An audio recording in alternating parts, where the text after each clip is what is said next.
Yeah. Going by the amount of claps that I receive, I understood what you're feeling like. Great. How many of you are interested in cybersecurity after the last talk? Cool. How many of you are college students? Oh, a lot. Nice. Fine. Why do you want to go into cybersecurity? Anyone can answer. You'll not get a T-shirt for that, but yeah. Why do you want to go into cybersecurity? It's an opportunity to protect ourselves. Yeah, that's one thing. That's from your perspective. From the college student's perspective, it's something different. Right? How many of you all want to hack into your access profile? One hand. Right. I started hacking after a breakup. Right. So that's basically an image of myself. That's an introduction about myself. My name is Imran. I'm into cyber cloud, cyber security on cloud, research, Google developer expert in GCP, champion innovator, ethical hacker, so on and so forth. I'm into music. I'm a beatboxer. So if you want to talk about hip hop, if you want to talk about music, I'm your guy as well.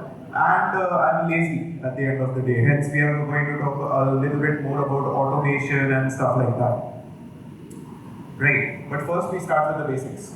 Right. How many of y'all are okay if I shift into Hindi once in a while? Okay, very few. So I will not. Fine. Yeah. We'll start with the basics. Right. What is available to us whenever you are trying to secure a Google Cloud environment? How many of you all remember this scene? No one? No one has watched Family Guy. I'm sorry, Family Man. Cool. Fine. So, for those who have watched Family Guy, I'm sorry, Family Man. I'm very stuck with that. But yeah, this is one of the scenes right there where he catches this particular thief and he uses a scooty in order to catch this particular person. And this is how we are going to understand why we are trying to achieve a secure environment on GCP right now, right?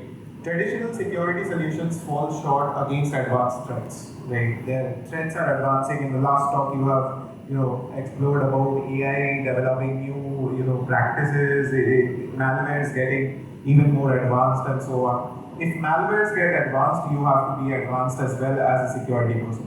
Right. Evolving attack methods, early detection, minimizes potential damage. The faster you detect something that is wrong on your environment, the easier it is to solve that. Right? Yeah. And the threat hunting strengthens your overall security posture. Hence, this person was not able to take a traditional security approach that is running in order to catch this person. Hence, he took a scooty. Right? That is a more faster approach, that is an easier approach to take in this case. Right. What is the difficulty in threat hunting? Why are we here talking about threat hunting right now? Right. First four are from the last slide itself, right?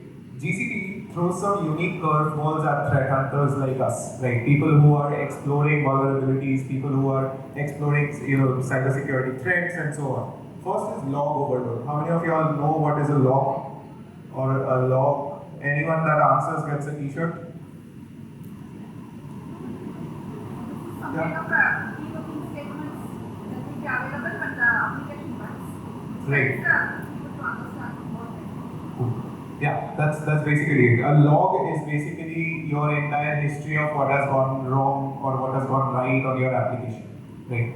So yeah, there's a lot of logs. Right. You have a very big infrastructure, you have a very vast infrastructure, and you have a lot of logs right there. Hence the fact that you have a big log overload. You cannot go through everything manually. It's not possible for you as a security person. Due to log overload, there's limited visibility, and also there's a skill gap. Right? Effective threat hunting requires specialized knowledge of GCP architecture and threat hunting methodologies. Right? Hence the fact that we take cybersecurity. PESA. Right? So what are we supposed to do? Right. This particular GIF has nothing to do with the slide, but yeah, I just like it. Right.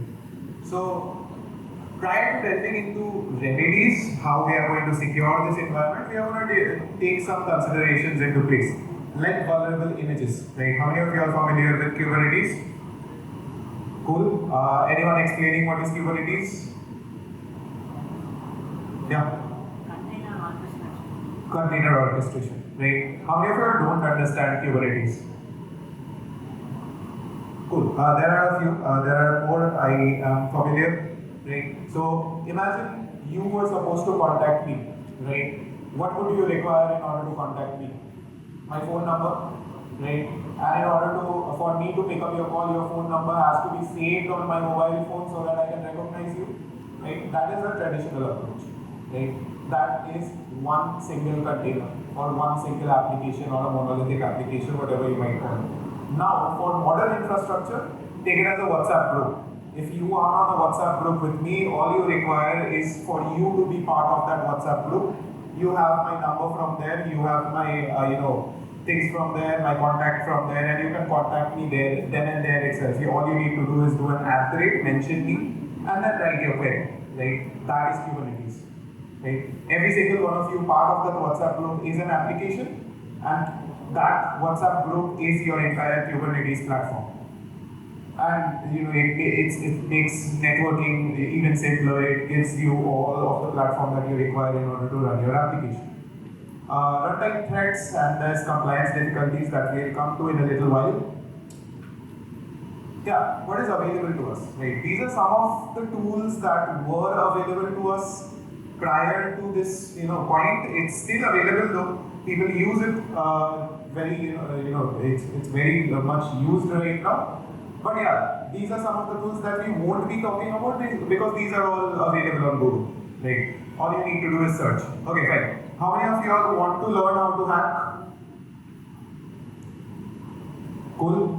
Those who want to learn how to hack, take out your mobile phones, open Chrome. I'll give you a website where you can search and you can learn how to hack into anything in the world. Facebook, Instagram, Messenger, whatever it is. Right? Tell me when you are ready with your phone. Ready? Okay, type on the URL bar https:// the usual www. Right? Go ogle.com. Right? You trusted me, you got your phone out, you typed something and that was wrong. First rule of cybersecurity, never trust anyone. Right, moving on.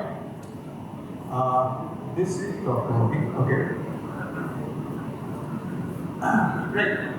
Smart threat hunting strategies. So, what do we need to do in order to go through threat hunting? Right? First is define your hunting grounds. So, what is that one application on your phone that if your mom or dad someday finds out the things that are on that app, you will be homeless? WhatsApp. Everyone has that one WhatsApp group which if leaked will land you in jail. Right. So that's defining your hunting ground. So the first thing that you are going to secure on your mobile phone is going to be WhatsApp. Right. You'll put a password on that and stuff like that. On Google Cloud, it might be a critical server, it might be a database, whatever it is. Right. Develop your threat hypothesis. Right. What framework you will be using, what potential attack behaviors you are going to go into, DDoS, DOS, whatever it might be. Right. If that sounds confusing, we'll get to know that in the long run.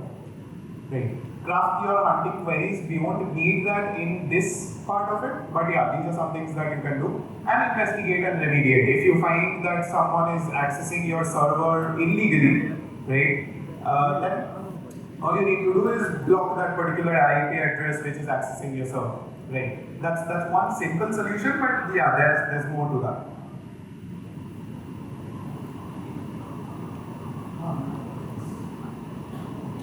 Indicators of compromise. Right. So we're going to talk about indicators of compromise. Okay, one question. If someone answers this question, you get a t-shirt. Fine. Say for example, you have a website. Okay? You have a website and there's one IP address, there's my IP address, right, XYZ, and it's accessing your website 30,000 times per second. What kind of attack is that? DDoS. 1% at a time. I heard a lot of answers. Denial of I service. heard it from you. What? Denial of service, right? 1% denial of service. If it would have been multiple IP addresses, DDoS, right? You get a t-shirt, just make sure you remember that, right?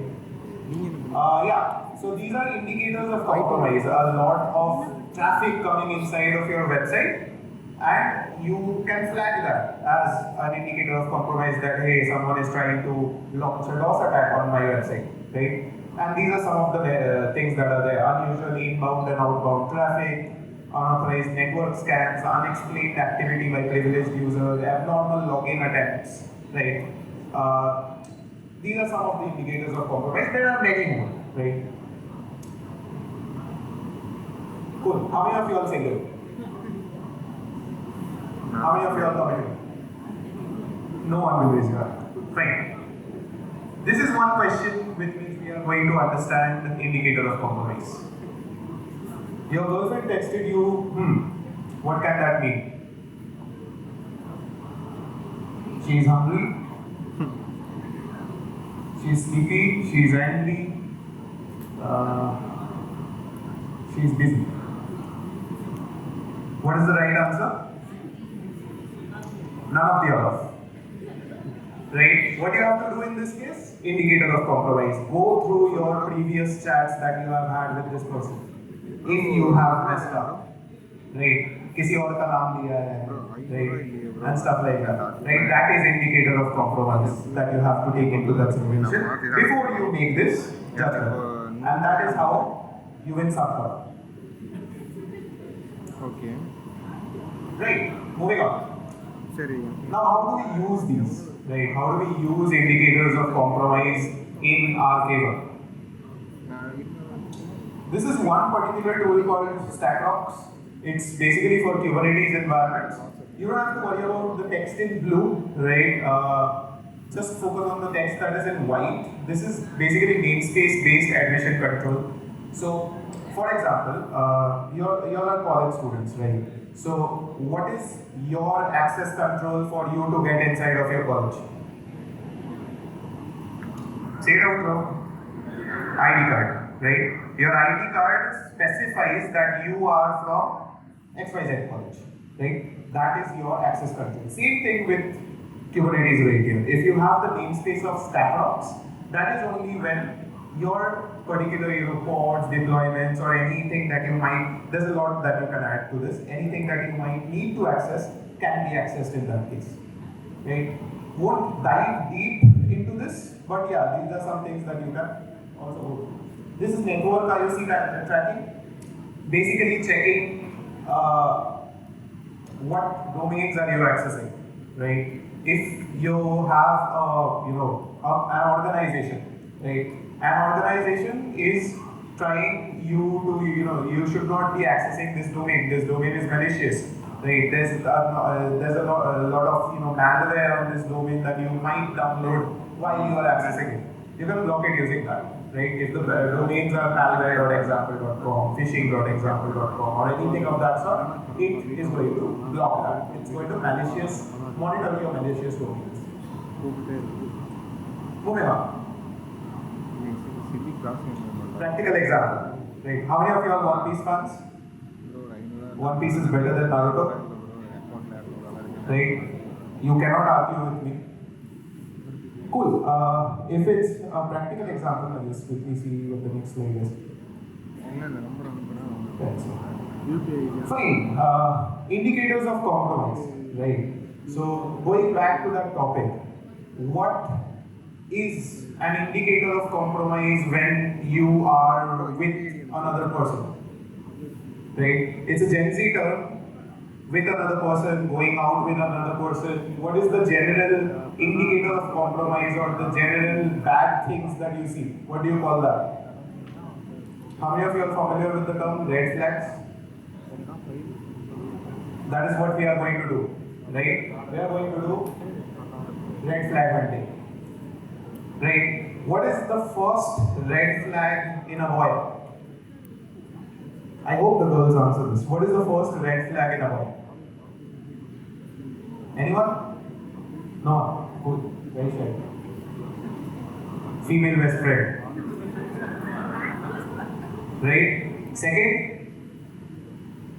uses any one of these apps. Third, doesn't watch Shinchan. Right? I love watching Shinchan. This is a red flag for me. Right? Rides a KTM. Right. If they ride a KTM, it's a very big red flag. And the final biggest red flag is a Taylor Swift fan. Right. Don't be triggered by that. But yeah, these are true.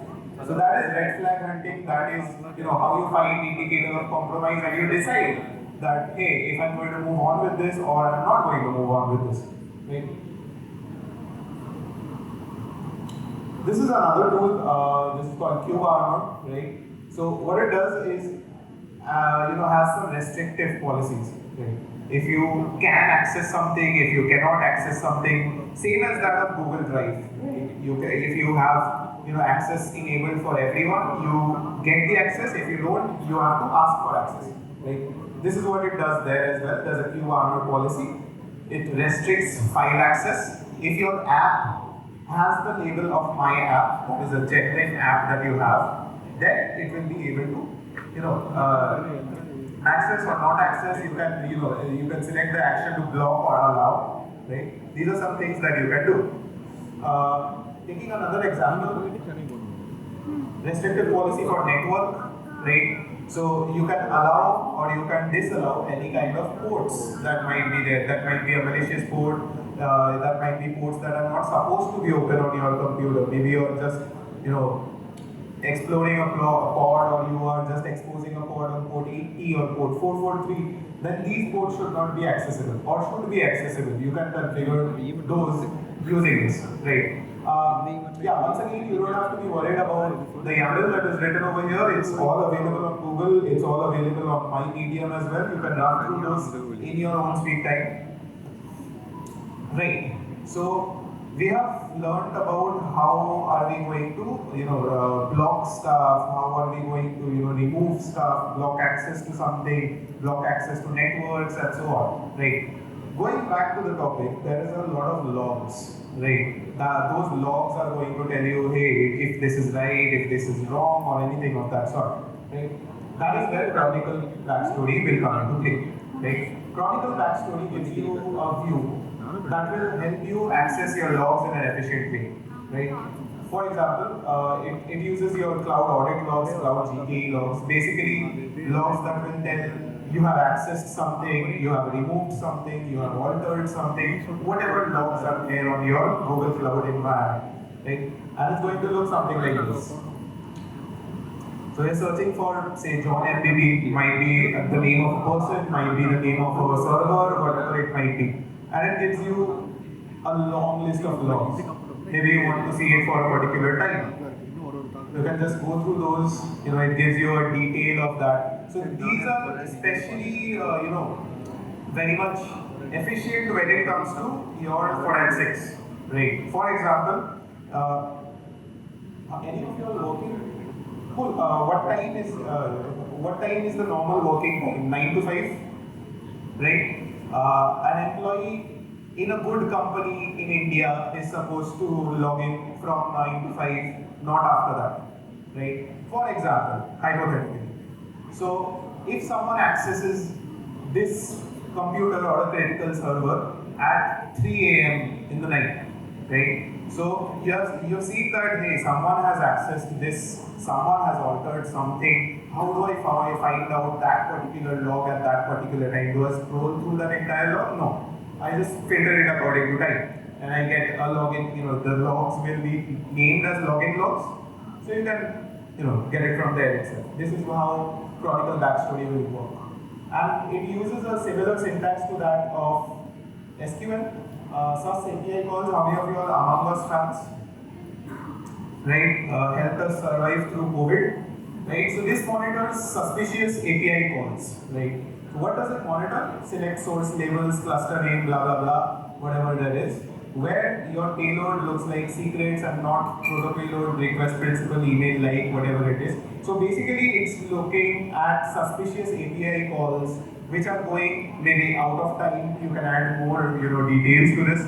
Maybe after something, maybe before something, during something, right?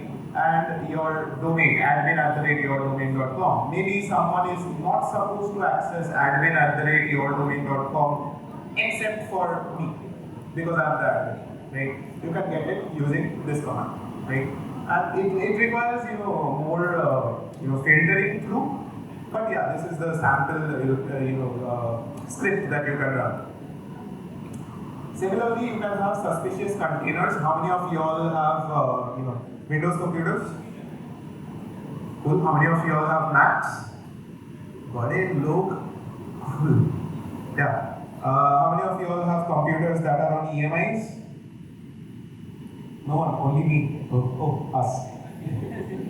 Cool. So yeah, suspicious containers. What are we looking? So for example, you have your Windows computer, right? Your Windows computer utilizes maybe 30% of CPU and say 40% of memory on a daily basis, right? One fine day you open your laptop and you see it's using 93% of CPU and say 90% of memory, right? There's obviously something wrong on your computer, right? And now there are a lot of things that you have to consider. That is where AI can also come into play. That if it's a legitimate payload, if it's a legitimate application, maybe you downloaded GTA 6, right? And that will take a lot of RAM, right? So if it's legitimate, then it will not be flagged, right? That is up to AI, but we are not going to discuss this right now. Say for example, worst case scenario, we are considering that it's a malware that is consuming all of these memories and RAM and things like that. So you have to block that process, right? Similarly, in case of containers, if it has a crash loop back off, right? If it's illegal or there's a malware inside of it that is causing it not to run, crash loop back off can be for a lot of reasons, but we won't dive very deep into that. Right? Finding container execution with unusual resource uses, right? So what is it that we are mentioning right here? For example, leave this aside. Maybe you can configure this to have 80% of memory. Yeah, anything that is above 80% of memory, then flag that, because your pods are not supposed to be going more than 80% of memory or 80% of RAM or anything of that sort, right? That is how you can filter your logs through using canonical backstory. Now, how do we take actions? Right? We have identified a vulnerability. We have found out what are the wrong containers, what are the suspicious API calls, what are the malicious servers, whatever it might be. Right? How do we take actions according to that? That's just one example that I'm going to show you. Right? This is isolation. Basically, we are going to cordon the infected node itself if it's infected. So a very simple example would be what is the first thing that you will do if you know that your laptop is affected by a malware, which can spread through email? What is the first thing that you're going to do? Disconnect it from the internet, right? That is isolation. Right? You're going to take that, in case of infrastructure, you might take that server down, you might disconnect that server and things like that. That is isolation. There are a lot more things that you can do. If it's a DDoS attack, if it's a DOS attack, you might block that IP address. If it's a DDoS attack, you might have different controls. You might have the web application firewall, whatever it might be. Right? These are some of the things that you can take into action whenever you are having an issue with your environment. Right? Right? This is one of the codes that I follow in my life. The fact that he is different from other people will probably end up being his strength. Right? One question that you had in the previous session was that cybersecurity is a very niche field. What keeps you motivated and things like that. Money is obviously the answer, but yeah, this code is also the answer. Right? You're doing something different. Right? You are different from others. Right? That's a flex in itself. right? You can write on your LinkedIn ethical hacker. That's a flex, right? So keep flexing. Yeah, that's basically a fact that we follow. Any questions? Cool. You can ask me any questions. It might not be related to the talk. If you want to talk about security, if you want to talk about someone very dear to you leaving you, like for someone else, unfortunately. If you want to talk about anything else regarding cybersecurity, I am free to answer those questions. Any questions? Any questions if you get t-shirts? Still no. Alright, cool. I think everyone is cool with that. Fine. I'll be around if you want to ask questions. If you are too shy to answer questions, ask questions. I'm fine with it. You can catch me anywhere. You can ask questions, and I'll be fine with that. Yep. This is my QR. You can follow me on LinkedIn. You can follow me on Instagram, Medium. I write a lot of blogs about security and stuff like that. I'll keep this up for a minute. And yeah, that will be it from mine. If you still have questions, we are still open for questions. Yeah. Once that's done, I think that'll be it.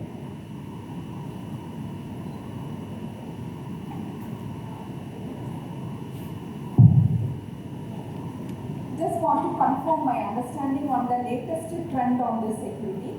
So based on my understanding, it looks like a lot of new applications are being coming in, which will identify, that single application will identify what are the threats available in your whole infrastructure and application, like IBM WhatsApp. So is my understanding right, or have something else to talk about the latest trends in this cybersecurity? Latest trends in cybersecurity, so you're talking about the detection part. So how do we detect stuff? Generally. So it's basically AI is obviously booming. Like AI in both attack phase and defense phase. There are tools that are making you able to identify malwares using their patterns. Right. There are tools available, but it's a set database of patterns that you have, or fingerprints of malwares that you have that you compare it against. Right. AI is making it more subtle that hey, if you are going to, if this is something that is happening, and this application is accessing something on the computer which is not supposed to access, even then it's going to flag that. Right. So these are some things that are coming on in new tools. It's very much readily available. Also, it's available on open source. So yeah, that's the basic trend that is running currently. Yeah. And also, I believe there is a single application. There is one set of application which will identify the threats in both the hardware and the software. See, the people need not go for different tools to identify the hardware threats or the software threats. There is one application like IBM WhatsApp which I recently read. It takes care of going to the entire application stack and also the infrastructure and identifies what kind of threats it has and provides some kind of report so that the business can determine and they can take actions. Right. There are a lot of tools more than IBM Watson, and there are a lot of tools that are being developed as well. Even we are working in order to develop such kinds of tools as part of our organization. Right. So the funda remains the same, but it's just the application and what. So it's more like things are being more specific. If you are part of, so one major thing that is coming into play in these kinds of tools is adherence to compliance. Right. Mainly for BFSI sectors. I work in BFSI sectors, so I can talk more about that. Is the fact that a lot of places have a lot of different compliances and a lot of different things that they need to map their infrastructure to. Right. Maybe here it is some cloud security framework, right? In UAE it's SAMA framework. It's different at the end of the day. So these are tools that will help attain those compliance standpoints as well. So yeah, these are some tools that are there. Thank you so much for asking. Yeah, any more questions? No? Fine then. That would be it. If we move on to the next slide. Cool. That's not working, but yeah. Photo.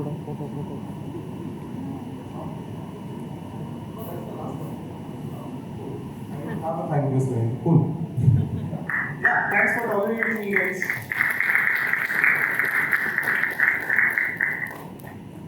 Thank you, sir. It was a wonderful session. We would like to give our gratitude with a small token of money.